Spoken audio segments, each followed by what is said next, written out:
ជីពីភ្នំពេញដើម្បីទៅតាខ្មៅញ៉ាំមីស៊ុបមកកន្លែងនេះមិនមែនជារឿងងាយស្រួលទេបងប្អូនដោយសារតែត្រូវចំណាយពេលរៀងយូរដែរហើយអ្វីដែលសំខាន់ក៏មិនមែនចិត្តដែរក៏ប៉ុន្តែមានពុកម៉ែបងប្អូនយើងដែលរស់នៅក្នុងរាជធានីភ្នំពេញទៅញ៉ាំមីនៅកន្លែងគាត់ច្រើនមែនទែន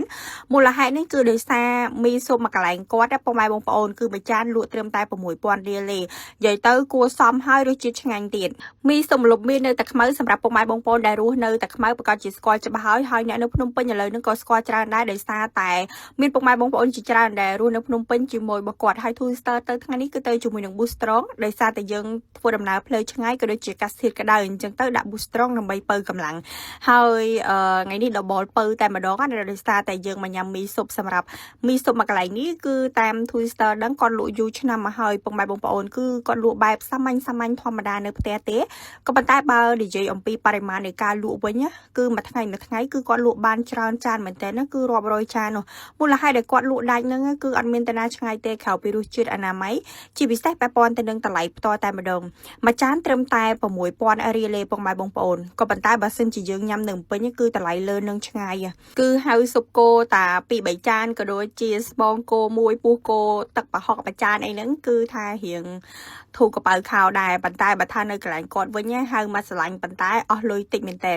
ដោយសារអីពោះគោទឹកប្រហុកនេះគឺគាត់លក់មួយចានតែ 10000 ទេប៉ុន្តែបរិមាណច្រើនគាត់ចំហុយមកផុយល្អមែនតើពុកម៉ែបងប្អូនហើយបើនិយាយពីស្មងគោវិញគឺ10000 រៀលដែរហើយសម្រាប់ស៊ុបគោវិញគឺមួយចាន 6000 គឺសមរម្យមែនតើហើយបើមកកុំភ្លេចអាទឹកត្រីបុករបស់គាត់នេះគឺ unique ប្រចាំហាងតែម្ដងទឹកត្រីបុកហ្នឹងគឺញ៉ាំឆ្ងាញ់ណាស់ជាមួយនឹងស៊ុបគឺវាអត់ធ្វើឲ្យយើងមានអារម្មណ៍ថាតលន់ទេលក្ខណៈថាជូរហឹលមកជ្រលក់ជាមួយនឹងសាច់ទៅគឺវាកាន់តែទំនងទៀតណាហើយសម្រាប់មីស៊ុបគោមកកន្លែងនេះពុកម៉ែបងប្អូនដែលគាត់ដាក់លាយល្ហុង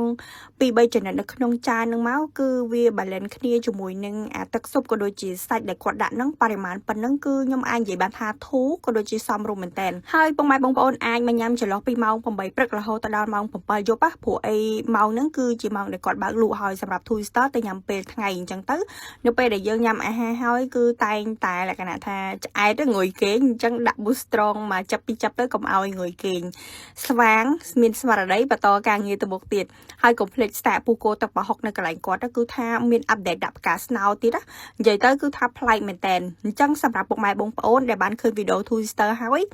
អត់ដឹងថាទៅញ៉ាំអីនៅណាពេលមកតាខ្មៅគឺកុំភ្លេចទៅកន្លែងនេះពី Twister ទៅរសជាតិកន្លែងគាត់ឆ្ងាញ់មែនតើហើយបើនិយាយពីតម្លៃក៏សមរម្យបាយ